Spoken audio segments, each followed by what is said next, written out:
When do you give it to Vic? I gave it to Vic way after the fact.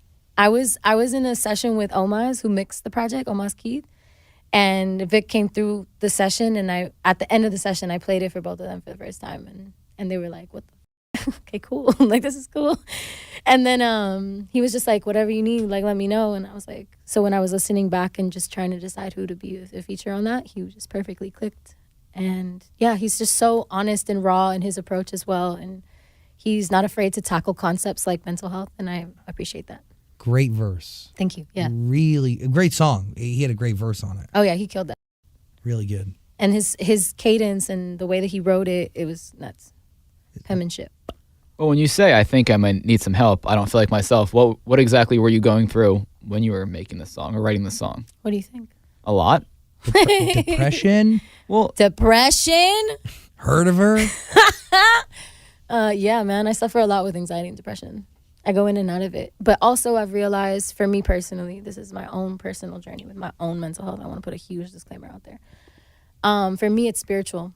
It's very spiritual. It's about when I don't believe in myself, and when I'm not taking care of myself is when I feel the most disconnected from myself. And I've learned in my own patterns that I self-sabotage when I get really close to things that I think I don't deserve. Mm-hmm. And in that self-sabotage, I don't feel like myself, because I actually really love myself and I want to be there for myself. And so that struggle of like, I really want to show up for myself, but my brain is not letting me right now, you know?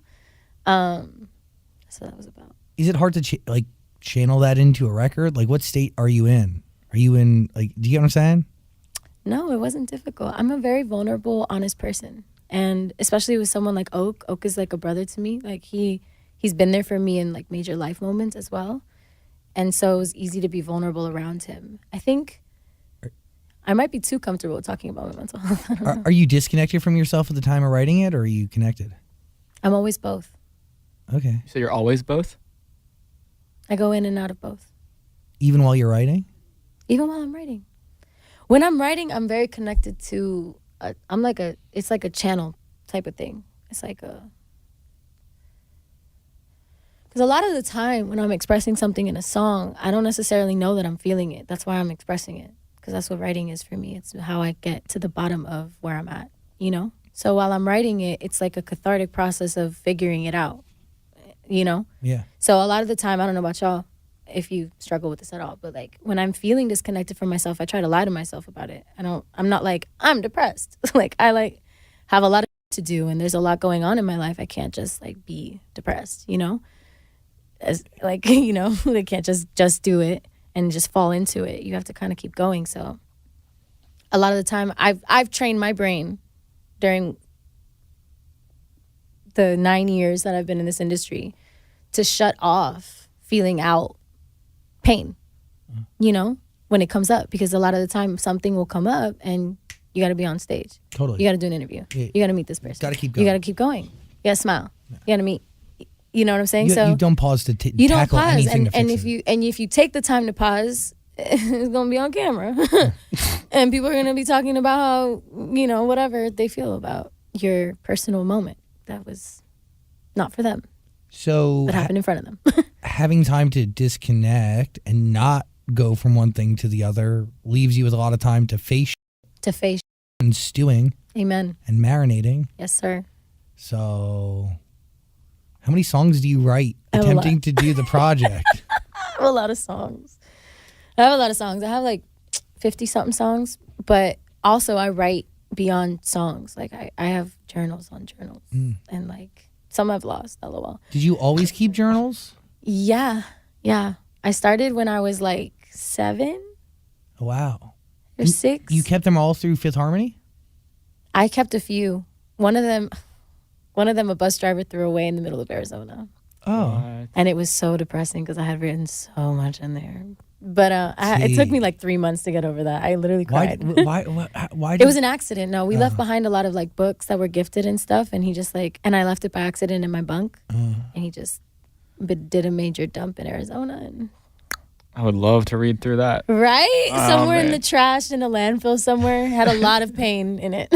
I can only imagine. Yeah, but I have different. And my aunt actually gave me back one, fun fact, gave me back one that I had written in 2014. Okay. When I came to her house, because I've been staying with her while I'm here. And she was like, you have all this stuff that I've just had it forever here. Just like look through it and see what you find. And it was like the anything could happen outfit from X Factor. And in it was a journal. And I read in the journal, and in one of the entries in the journal, I literally wrote, I think I might need I don't feel like myself. Oh. And I was like, what the fuck? I was like,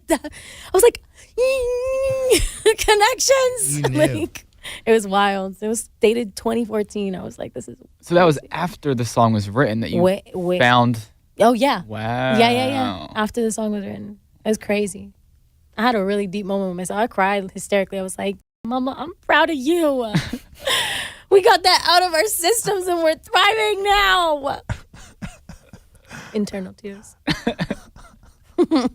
Are you thriving now? Yeah. I'm extremely happy.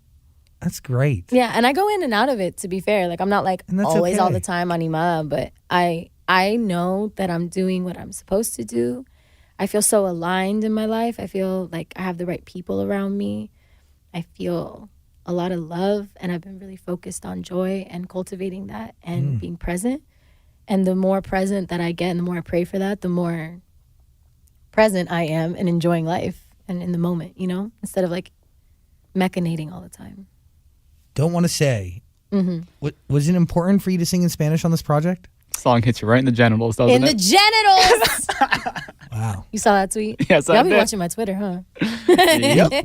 We got eyes I know. and fingers. You got eyes, you got fingers, and you got a way with words as well. Just trying to bring up, some of the hard stuff without being I too love hard. it. Honestly, I appreciate the lack of directness. Good. What was your question, though? Oh, no, he was asking a question. I just chimed in. No, But what was it? It was a good one. I want to know, was it important for you to sing in Spanish on this project? Oh, yeah and no at the same time. I didn't think about it.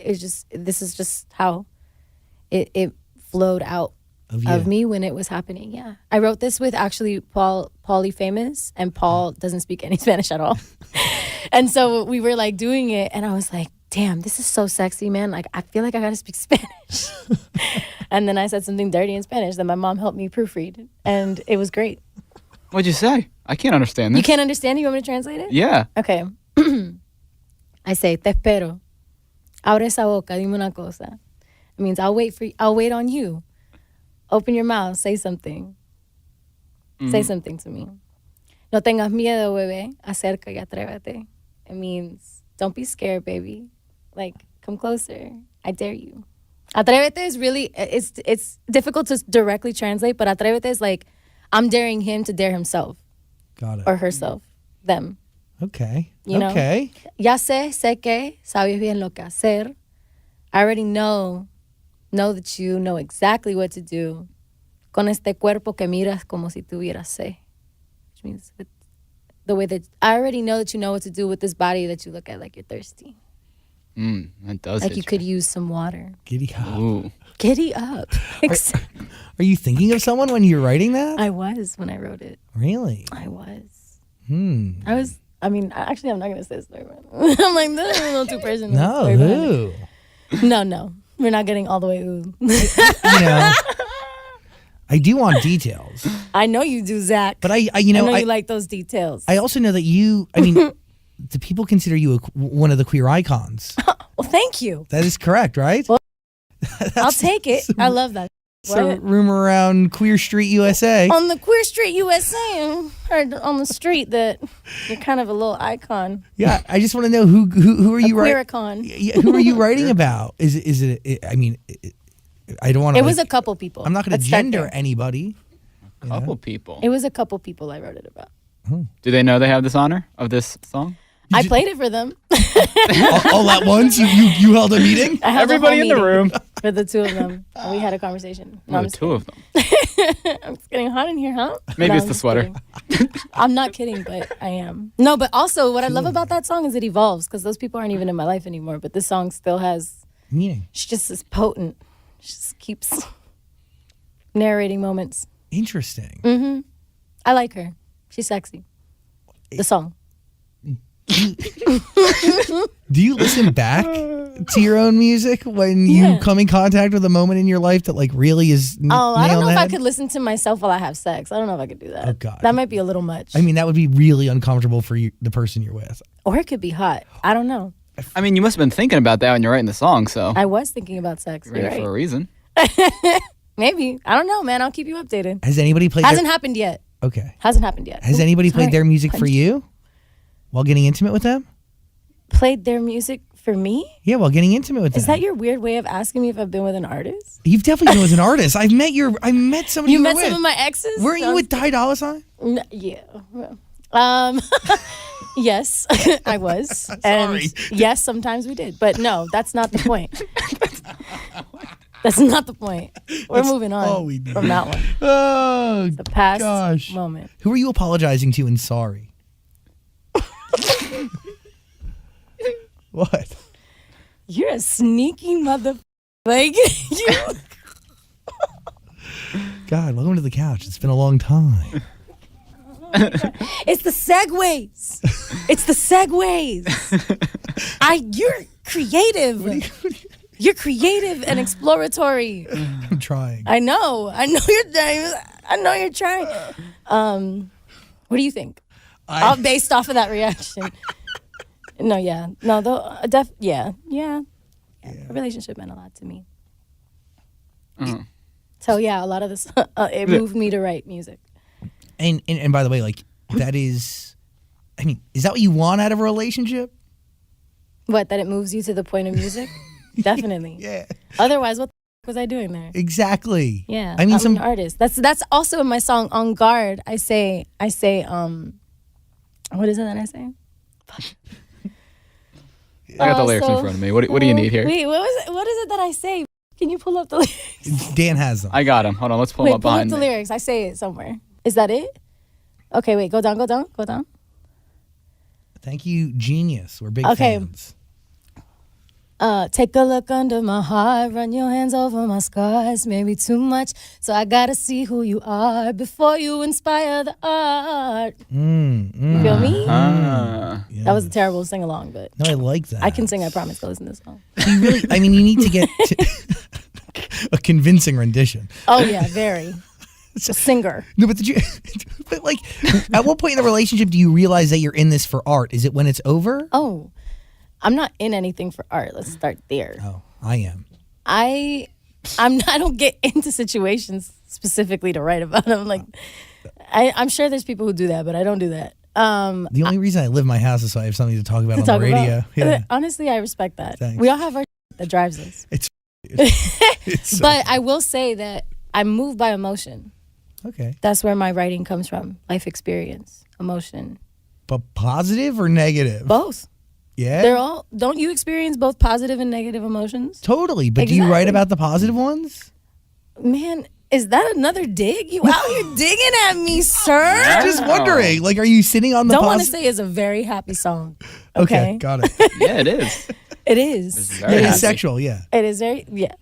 That's happy. That is happy. I mean, depends on how it goes, I guess. That? Actually, no. Yeah, this is definitely an emo project. I'll give it to you.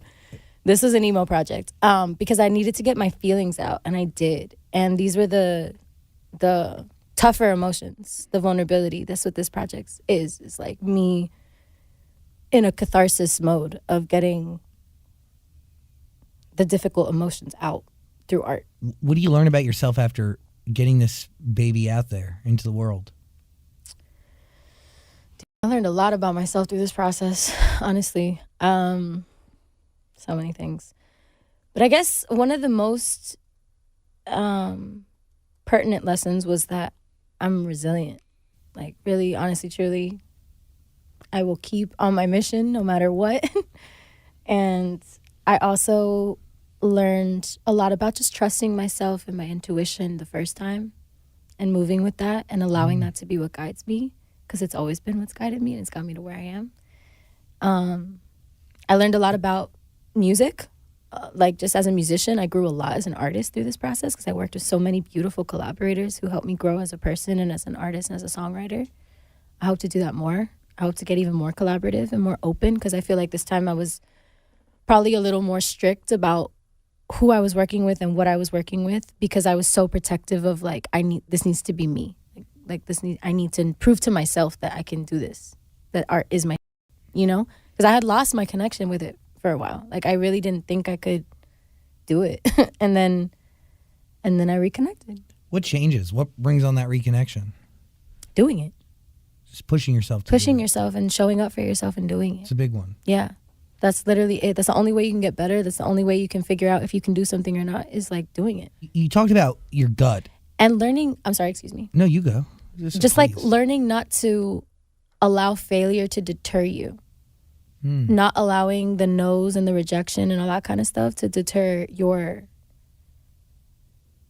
gut instinct that what you're doing is right for you. I second that statement because I do think consistency is one of the biggest things in the world, and I think consistency and the ability to be consistent is what ultimately determines who makes it and who doesn't, because the truth is the day you quit, that next day could have been the moment.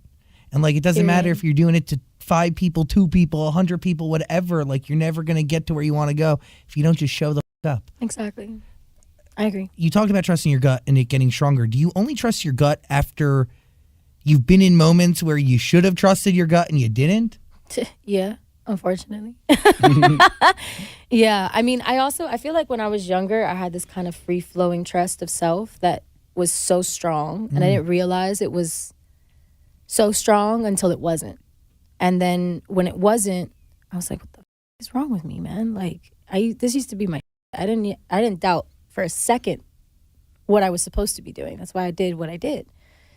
And then I regained it doing what I do. While you're with Fifth Harmony, are there moments where you don't listen to your gut when you should have? Oh, yeah. What were those moments? I mean, you tell me. No, I'm just kidding. I saw the question machinating. I saw it. Well, because, Feeling with that story's crazy. Your the Fifth Harmony story. Oh, yeah, top to bottom. But guess who I am now? Lauren Jauregui. Period. Amen. Amen. But like, is everybody moved on to the point where nobody even wants to tell that story anymore? Because the story hasn't even been told fully, ever. I think that y'all got to wait a few more years for that one. You know the tell-alls come when we're in our 60s, honey. 60s? Come on. 50s, 60s. Wow. When we're all, when people can't tour anymore and need money. Knees are pretty weak. You're like, all right, let's put out the book. Man, I'm just kidding. Man. But not. But no. I'm joking. Around. Kind of. No, but I love those women very much. Yes. And I'm so grateful to see everybody doing this. That's all that matters. We got to where we wanted to be. It was pretty cool to see Normani post about the poster the other day. She posted about it, about Prelude the other day. It was dope. Yeah, she saw one of the little posters. Is that a sisterhood that lasts forever, or is that a co-workership? No. I think that we went through too much life shit together for it to just be, a co-workership. I think there's like in a sisterhood, like there's this constant love no matter what, Yeah. But I think we all took our time to heal, and I think that's the path that we're on right now. Because a lot of what happened to us wasn't even us. It was totally all of the pieces around us that you really had no control over. Absolutely none. And we were all really young. We were literally adolescents. 2 15-year-olds, 2 16-year-olds, and a 19-year-old that might as well have been art.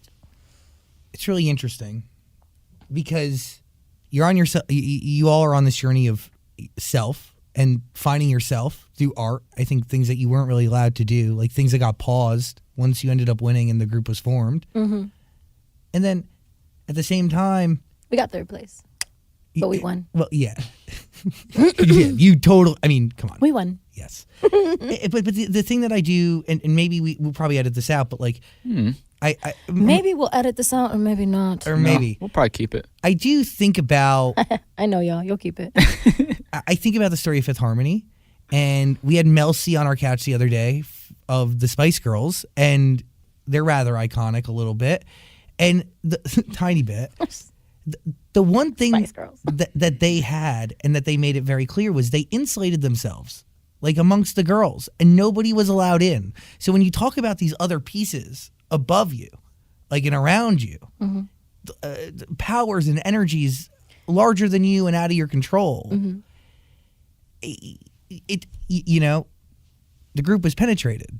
There was no insulation fully amongst you guys. Well, we were strangers when we met. Yeah. How do you create insulation with a stranger?